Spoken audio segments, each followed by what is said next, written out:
اللہ کے نام سے جو بڑا مہربان نہایت رحم فرمانے والا ہے۔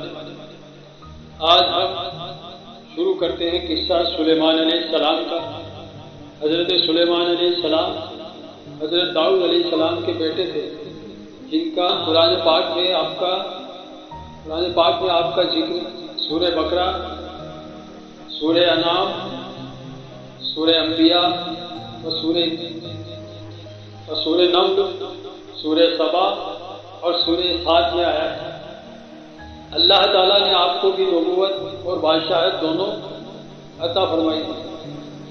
انسان کے علاوہ جن، ہوا اور جانور بھی آپ کی تابع کر دیے گئے تھے۔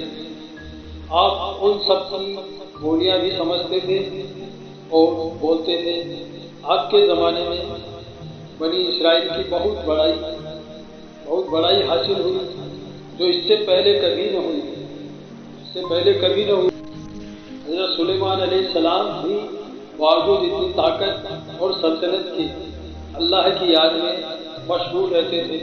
ان کو دنیا کی بڑی سے بڑی چیز بھی اللہ تعالیٰ کی یاد سے غافل نہیں کر سکتی تھی۔ ایک دفعہ کا ذکر ہے کہ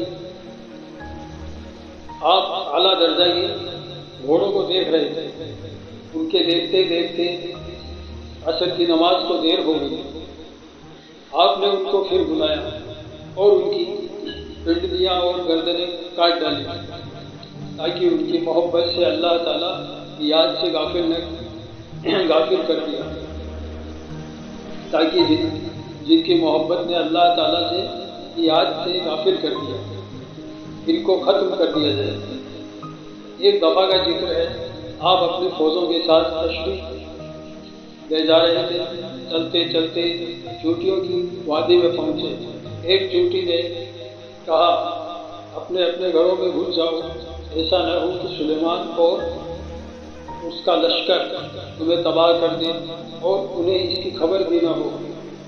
آپ چونٹی کی بات سن کر مسکرائے اور کہا کہ اے اللہ، مجھے توفیق دے کہ میں تیری نعمتوں کا شکر ادا کروں جو تو نے مجھے اور میرے ماں باپ کو دی، اور ایسے نیک کام کروں جن سے تم خوش ہو، اور اپنی مہربانی سے میرے مرنے کے بعد مجھے اپنے نیک بندوں میں داخل کر دیا۔ ایک دفعہ کا ذکر ہے کہ آپ نے فرشتوں کی حاضری کی تو اس میں حضور نظر نہیں آیا۔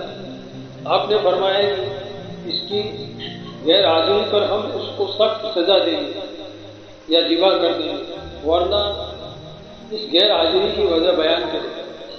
تھوڑی دیر بعد ہدہد آیا۔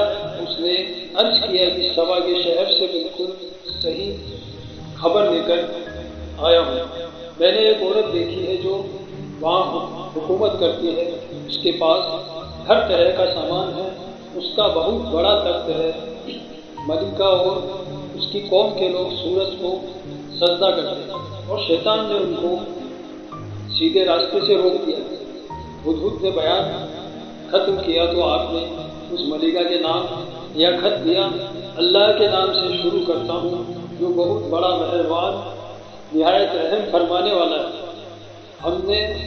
ہم سے سرکشی نہ کرو اور فرما بردار ہو کر ہمارے دربار میں حاضر ہو، اور فرمائے کہ اسے سبا کی ملکہ کے پاس لے جاؤ، پھر دیکھو وہاں سے کیا جواب ملتا ہے۔ سبا کی ملکہ نے، جس کا نام بلقیس تھا، یہ خط اپنے درباریوں کو پڑھ کر سنایا اور اس نے پوچھا کہ تم اس کی بابت کیا کہتے ہو؟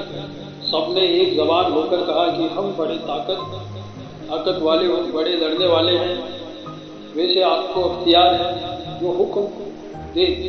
ملکہ نے کہا، بادشاہ جب کسی شہر میں داخل ہوتے ہیں تو ان کے پاس کچھ تحفے بھیج کر دیکھتی ہوں کہ میرے ایلچی کیا جواب لاتے ہیں۔ جب ایلچی تحفے لے کر آئے تو حضرت سلیمان علیہ السلام نے فرمایا، تمہارے تحفے تم ہی کو مبارک ہو، تم انہیں واپس لے جاؤ۔ جب ایلچی نے واپس آ کر بلقیس سے حضرت سلیمان علیہ السلام کی باتیں کہی تو وہ دربار میں حاضر ہونے کی تیاریاں کرنے لگے۔ ایلچی کے پاس واپس جانے کے بعد حضرت سلیمان علیہ السلام نے اپنے دربار والوں کو حکم دیا کہ ملکہ کے تخت کو ہمارے پاس لا کر حاضر کرو۔ ایک بڑا دیو بولا کہ میں اس سے پہلے کہ آپ دربار سے جائیں آپ کی خدمت میں پیش کر دوں گا، مگر ایک شخص اور بھی جس کو اللہ نے کتاب کا علم دیا تھا، اس نے کہا کہ میں آپ کی آنکھ جھپکنے سے پہلے تخت لے آؤں گا۔ چنانچہ آپ کی خدمت میں پیش کیا گیا تو آپ نے فرمایا کہ میرے اللہ کا امتحان ہے کہ میں اس کا شکر ادا کرتا ہوں یا نہیں۔ بہرحال تخت کی صورت بدل کر بچھا دیا گیا اور بلقیس آ گئی تو اس نے پوچھا کہ تمہارا تخت بھی ایسا ہی ہے؟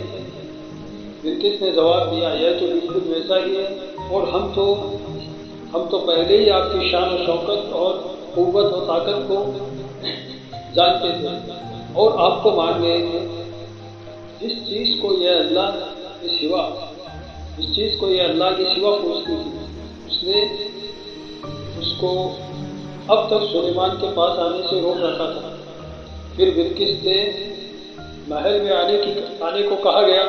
جب اس نے حضرت سلیمان علیہ السلام کا محل دیکھا جو شیشے کا بنا ہوا تھا اور معلوم ہوتا تھا کہ پانی میں بھرا ہوا تھا، بلقیس نے اس میں سے گزرنے کے لیے اپنے پائیں سے اوپر اٹھائی اور اپنی دونوں پنڈلیاں کھول دی۔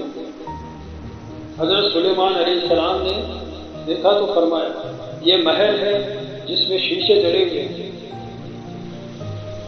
جب بلقیس کو اپنے مذہب کی غلطی معلوم ہوئی تو پکار اٹھی، اے اللہ میں نے تو اتنی مدت تک سورج کی پوجا کی اور میری وجہ سے میری قوم بھی اس کو پوجتی ہے، تو میں نے اپنے اوپر ظلم کیا۔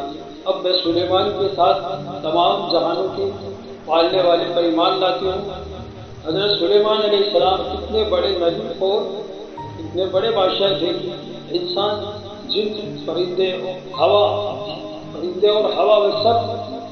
ہوا سب ان کے تابع تھے، مگر آپ غریبوں اور بے کسوں کے ساتھ بیٹھ کر کھانا کھایا کرتے ہیں اور اپنے ہاتھ سے چٹائیاں اور ٹوکریاں بنا کر روزی کماتے تھے۔